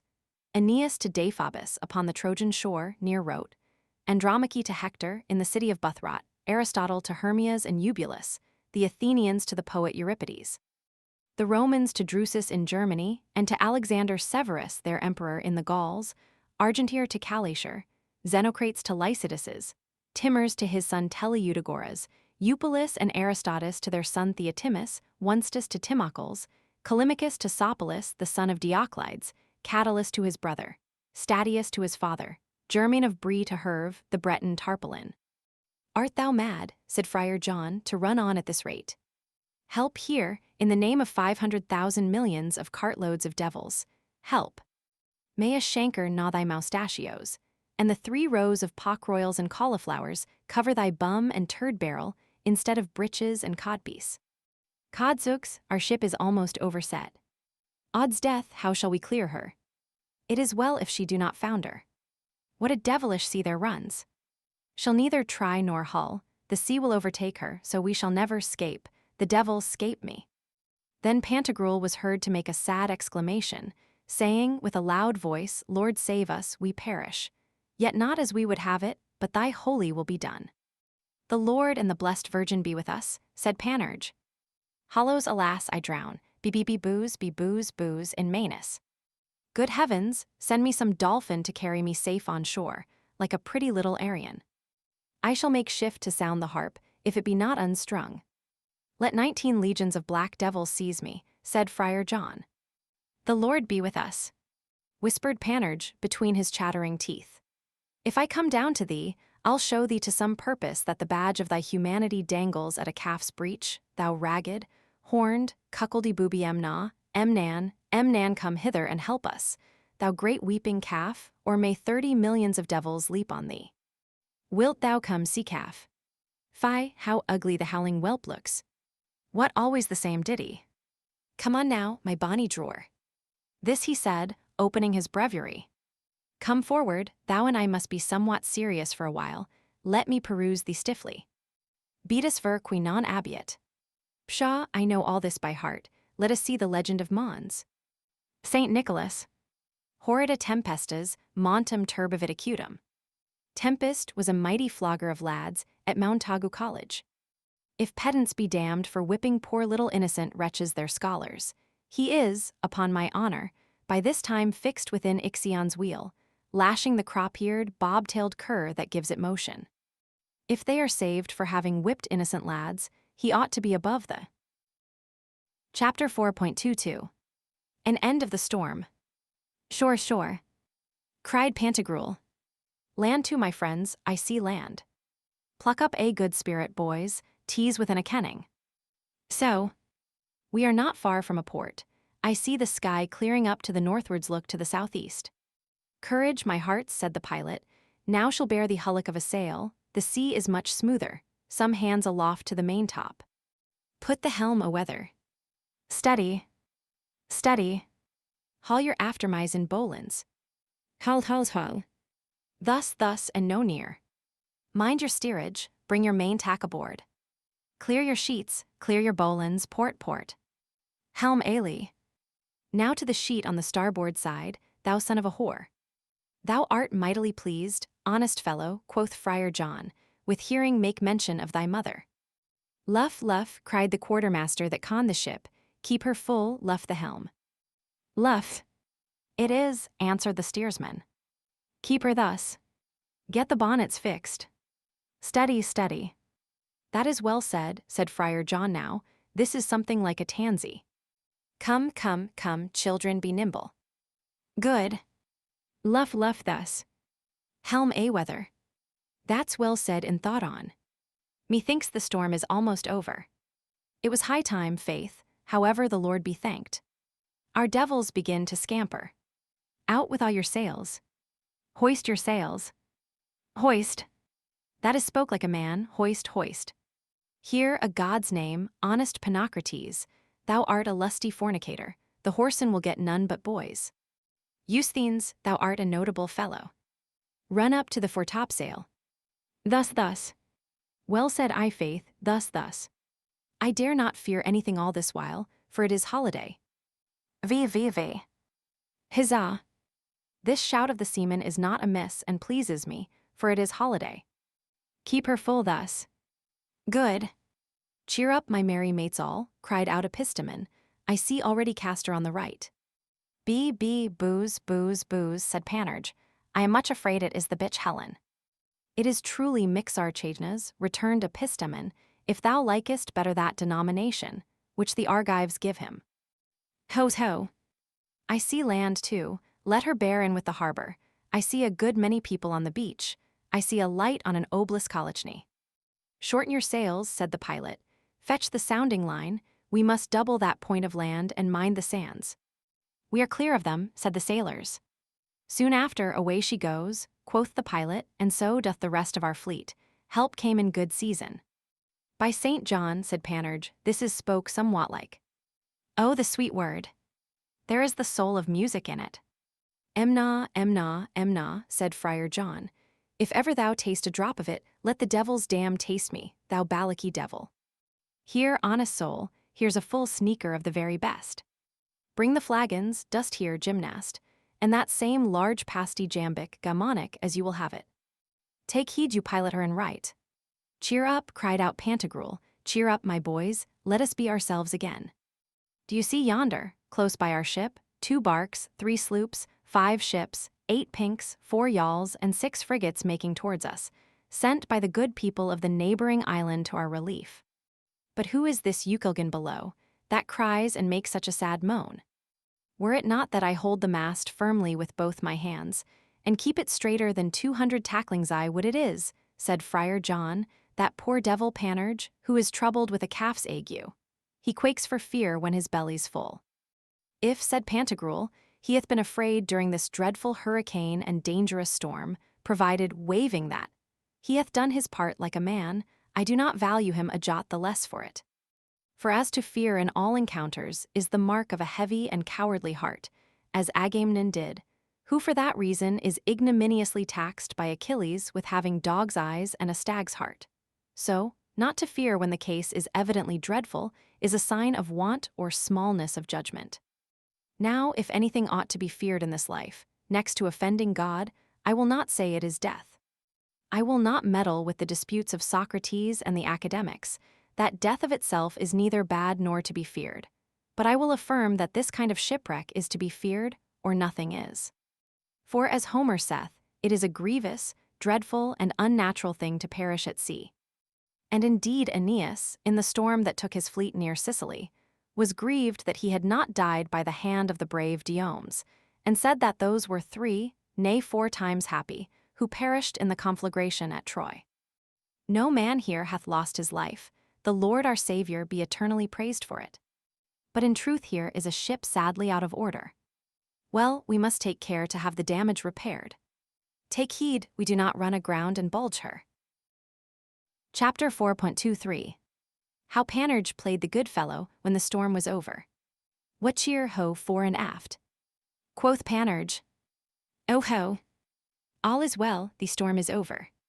I beseech ye, be so kind as to let me be the first that is sent on shore, for I would by all means a little untruss a point. Shall I help you still? Here, let me see, I will coil this rope. I have plenty of courage, and of fear as little as may be. Give it me yonder, honest tar. No, no, I have not a bit of fear. Indeed, that same decuman wave that took us fore and aft somewhat altered my pulse. Down with your sails, well said. How now, Friar John? You do nothing. Is it time for us to drink now? Who can tell but St. Martin's running footman Beelzebub may still be hatching us some further mischief? Shall I come and help you again? Pork and peas choke me, if I do heartily repent, though too late, not having followed the doctrine of the good philosopher who tells us that to walk by the sea and to navigate by the shore are very safe and pleasant things, just as 'tis to go on foot when we hold our horse by the bridle. Ha! Ha! Ha! By G, all goes well. Shall I help you here too? Let me see, I will do this as it should be, or the devil's int. Epistemon, who had the inside of one of his hands all flayed and bloody, having held a tackling with might and main, hearing what Pantagruel had said, told him, You may believe, my lord, I had my share of fear as well as Panurge, yet I spared no pains in lending my helping hand. I considered that, since by fatal and unavoidable necessity we must all die, it is the blessed will of God that we die this or that hour, and this or that kind of death.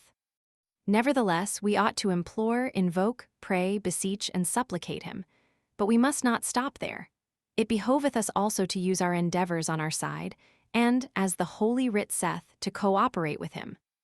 You know what 100.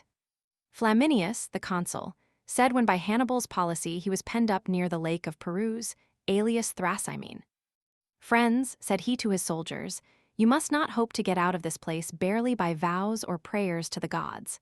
No, 'tis by fortitude and strength we must escape and cut ourselves away with the edge of our swords through the midst of our enemies. Sallust likewise makes 1,000. Portius Cato say this, the help of the gods is not obtained by idle vows and womanish complaints.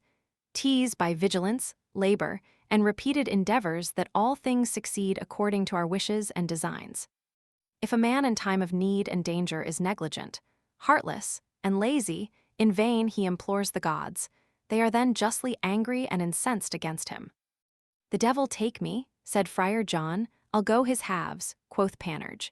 If the clothes of Seville had not been all gathered, vintaged, gleaned, and destroyed, if I had only sung contra hostium insidias, matter of breviary, like all the rest of the monking devils, and had not bestirred myself to save the vineyard as I did, dispatching the truant picaroons of Lerne with the staff of the cross. Let her sink or swim a god's name, said Panurge, all's one to Friar John, he doth nothing. His name is Friar John Doolittle. For all he sees me here sweating and puffing to help with all my might this honest tar, first of the name hark you me, dear soul, a word with you, but pray be not angry. How thick do you judge the planks of our ship to be? Some 2 good inches and upwards, returned the pilot, don't fear. Oddskilderkins, said Panurge, it seems then we are within 2 fingers' breadth of damnation. Is this one of the 9 comforts of matrimony? Ah, dear soul, you do well to measure the danger by the yard of fear. For my part, I have none on't, my name is William Dreadnought. As for heart, I have more than enough on't. I mean none of your sheep's heart, but of wolf's heart the courage of a bravo. By the pavilion of Mars, I fear nothing but danger. Chapter 4.24. How Panurge was said to have been afraid without reason during the storm. Good morrow, gentlemen, said Panurge. Good morrow to you all. You are in very good health, thanks to heaven and yourselves. You are all heartily welcome and in good time. Let us go on shore here, coxswain, get the ladder over the gunwale. Man the sides, man the pinnace, and get her by the ship's side. Shall I lend you a hand here? I am stark mad for want of business, and would work like any 2 yokes of oxen. Truly this is a fine place, and these look like a very good people. Children, do you want me still in anything? Do not spare the sweat of my body, for God's sake. Adam that is, man was made to labor and work, as the birds were made to fly.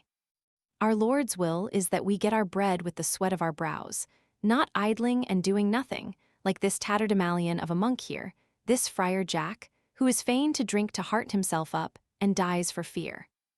Rare whether I now find the answer of Anacharsis, the noble philosopher, very proper. Being asked what ship he reckoned the safest, he replied, that which is in the harbor. He made a yet better repartee, said Pantagruel, when somebody inquiring which is greater, the number of the living or that of the dead. He asked them amongst which of the 2 they reckoned those that are at sea, ingeniously implying that they are continually in danger of death, dying alive, and living die. Portius Cato also said that there were but 3 things of which he would repent. If ever he had trusted his wife with his secret, if he had idled away a day, and if he had ever gone by sea to a place which he could visit by land. By this dignified frock of mine, said Friar John to Panurge, friend, thou hast been afraid during the storm without cause or reason. For thou wert not born to be drowned, but rather to be hanged and exalted in the air, or to be roasted in the midst of a jolly bonfire. My lord, would you have a good cloak for the rain? Leave me off your wolf and badger skin mantle. Let Panurge but be flayed, and cover yourself with his hide. But do not come near the fire, nor near your blacksmith's forges, a God's name, for in a moment you will see it in ashes. Yet be as long as you please in the rain, snow, hail, nay, by the devil's maker, throw yourself or dive down to the very bottom of the water. I'll engage you'll not be wet at all. Have some winter boots made of it, they'll never take in a drop of water. Make bladders of it to lay under boys to teach them to swim instead of corks, and they will learn without the least danger. His skin, then, said Pantagruel, should be like the herb called true maiden's hair, which never takes wet nor moistness, but still keeps dry, though you lay it at the bottom of the water as long as you please, and for that reason is called adiantos. Friend Panurge, said Friar John, I pray thee never be afraid of water. Thy life for mine thou art threatened with a contrary element. Aye, replied Panurge, but the devil's cooks dote sometimes, and are apt to make horrid blunders as well as others, often putting to boil in water what was designed to be roasted on the fire. Like the head cooks of our kitchen, who often lard partridges, quoists, and stock-doves with intent to roast them. One would think. But it happens sometimes that they e'en turn the partridges into the pot to be boiled with cabbages, the quoists with leek pottage, and the stock-doves with turnips. But hark you me, good friends, I protest before this noble company that as for the chapel which I vowed to Mons, Saint Nicholas between Quand and Montsoreau, I honestly mean that it shall be a chapel of rose water, which shall be where neither cow nor calf shall be fed. For between you and I intend to throw it to the bottom of the water. Here is a rare rogue for you, said Eusthenes. Here is a pure rogue, a rogue in grain, a rogue enough, a rogue and a half. He is resolved to make good the Lombardic proverb, Passato el pericolo, gabato el santo. The devil was sick, the devil a monk would be, the devil was well, the devil a monk was he. Chapter 4.25. How, after the storm, Pantagruel went on shore in the islands of the Macrians. Immediately after we went ashore at the port of an island, which they called the island of the Macrians. The good people of the place received us very honorably.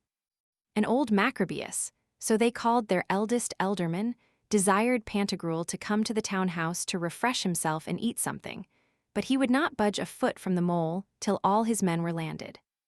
After he had seen them, he gave order that they should all change clothes, and that some of all the stores in the fleet should be brought on shore, that every ship's crew might live well.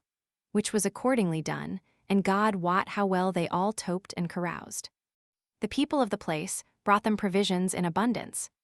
The Pantagruelists returned them more, as the truth is, theirs were somewhat damaged by the late storm. When they had well stuffed the insides of their doublets, Pantagruel desired everyone to lend their help to repair the damage, which they readily did. It was easy enough to refit there, for all the inhabitants of the island were carpenters, and all such handicrafts as are seen in the arsenal at Venice. None but the largest island was inhabited, having 3 ports and 10 parishes, the rest being overrun with wood and desert, much like the forest of Arden.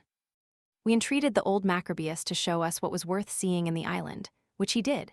And in the desert and dark forest we discovered several old ruined temples, obelisks, pyramids, monuments, and ancient tombs with divers inscriptions and epitaphs, some of them in hieroglyphic characters, others in the Ionic dialect, some in the Arabic, Agarenian, Slavonian, and other tongues, of which Epistemon took an exact account. In the interim, Panurge said to Friar John, "Is this the island of the Macrians?"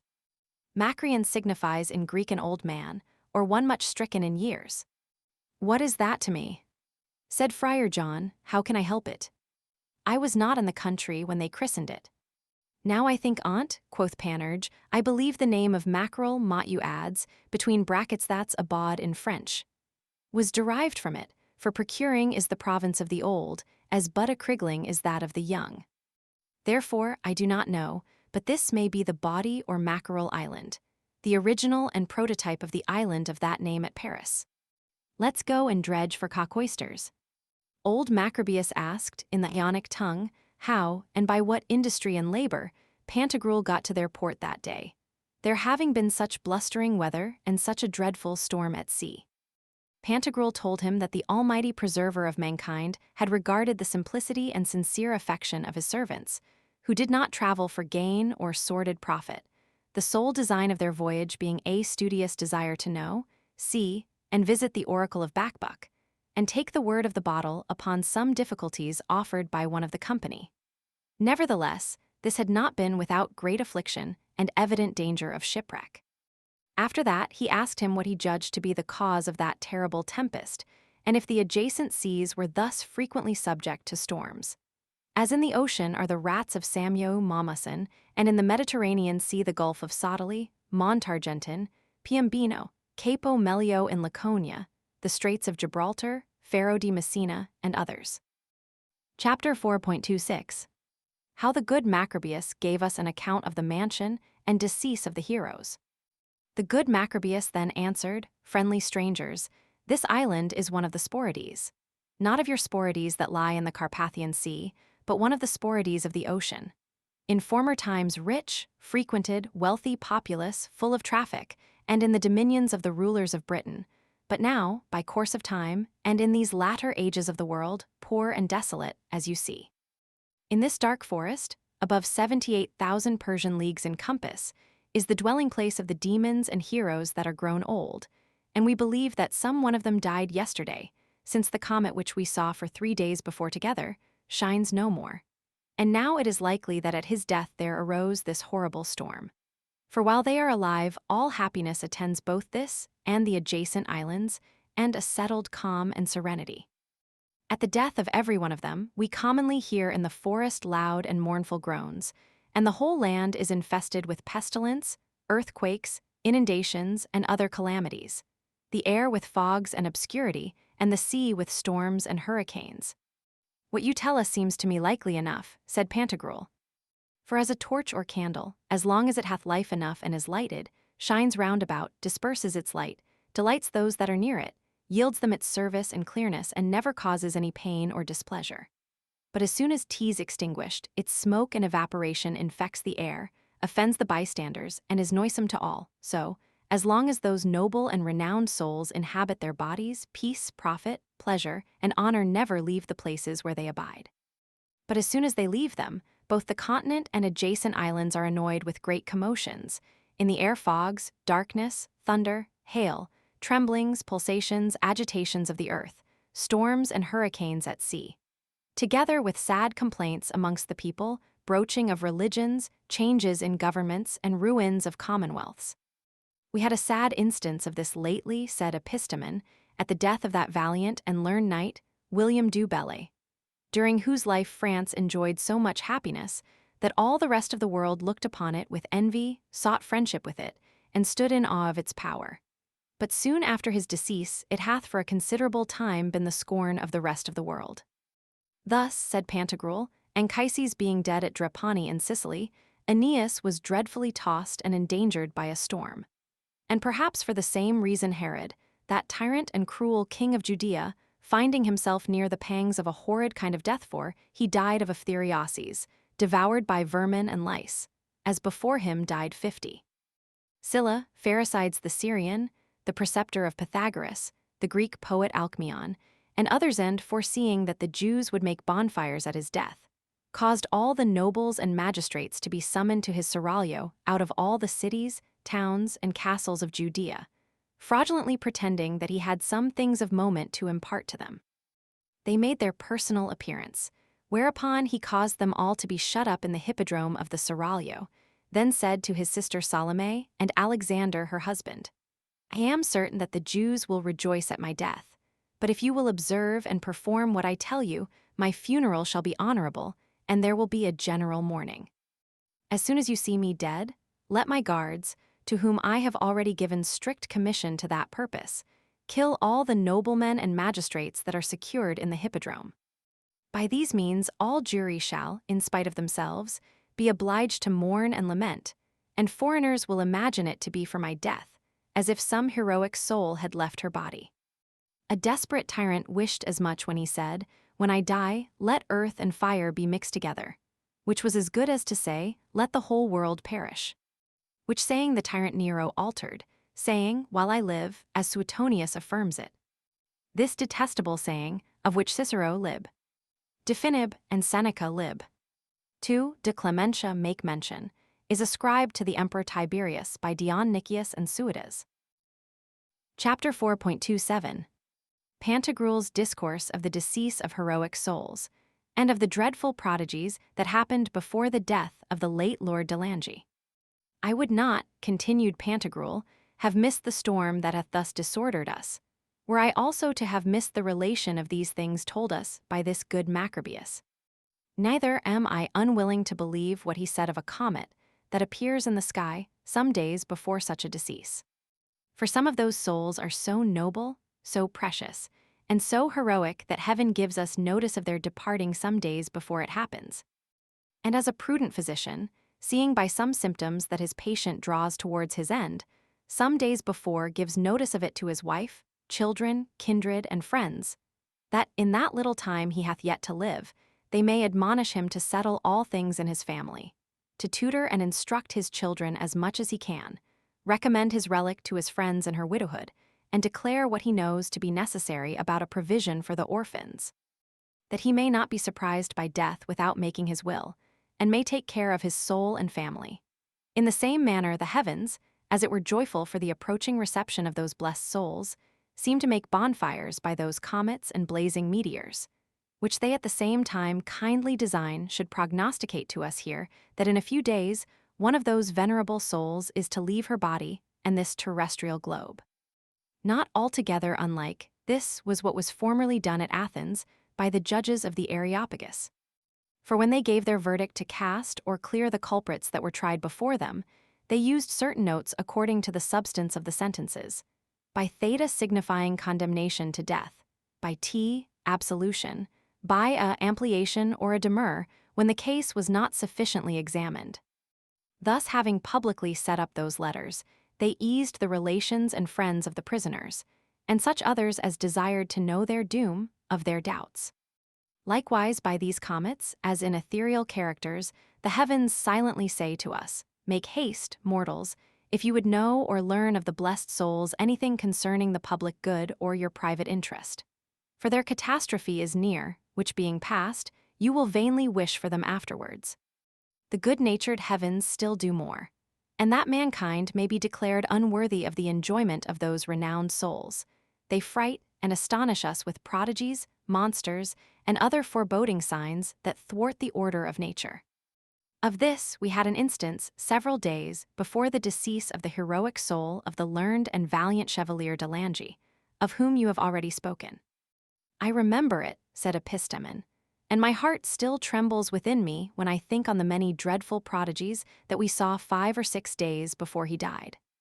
For the Lord's 500 Assir, Clement, One-Eyed Mailly, Saint Isle, Villeneuve-Fulagayart, Master Gabriel, Physician of Savelin, Rabelais, Cohuau, Machuo, Majoricai, Bulu, Surcouf, alias Burgmaster, Francis Proust, Farron, Charles Gerard, Francis Burra, and many other friends and servants to the deceased, all dismayed, gazed on each other without uttering one word.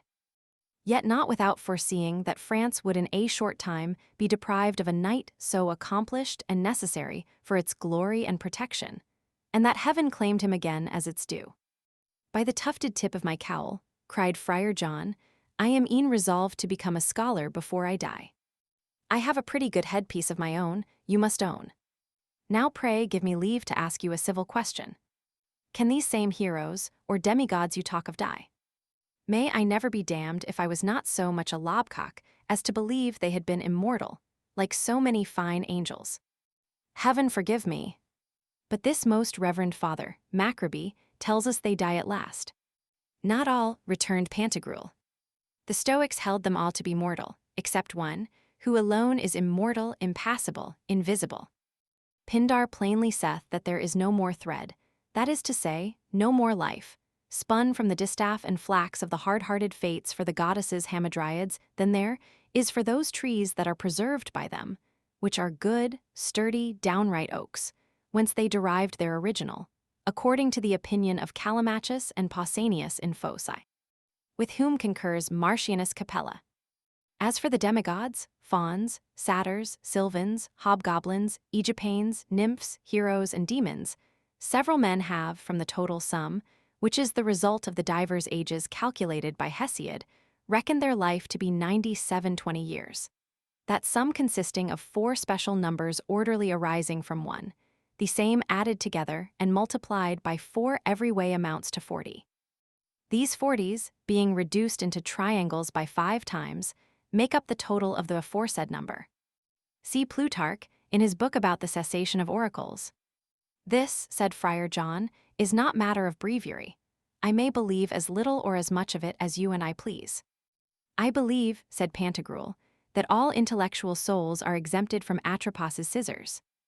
They are all immortal, whether they be of angels, or demons, or human. Yet I will tell you a story concerning this that is very strange, but is written and affirmed by several learned historians. Chapter 4.28 How Pantagruel related a very sad story of the death of the heroes. Epitherses, the father of Emilian the rhetorician, sailing from Greece to Italy in a ship freighted with divers goods and passengers.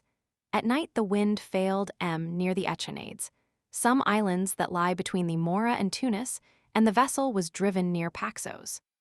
When they were got thither, some of the passengers being asleep, others awake, the rest eating and drinking, a voice was heard that called aloud Thamus.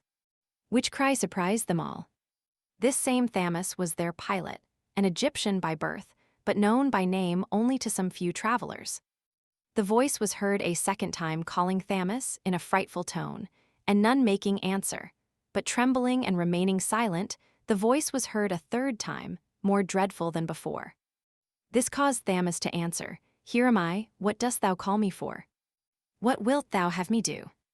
Then the voice, louder than before, bid him publish when he should come to Palodes, that the great god Pan was dead.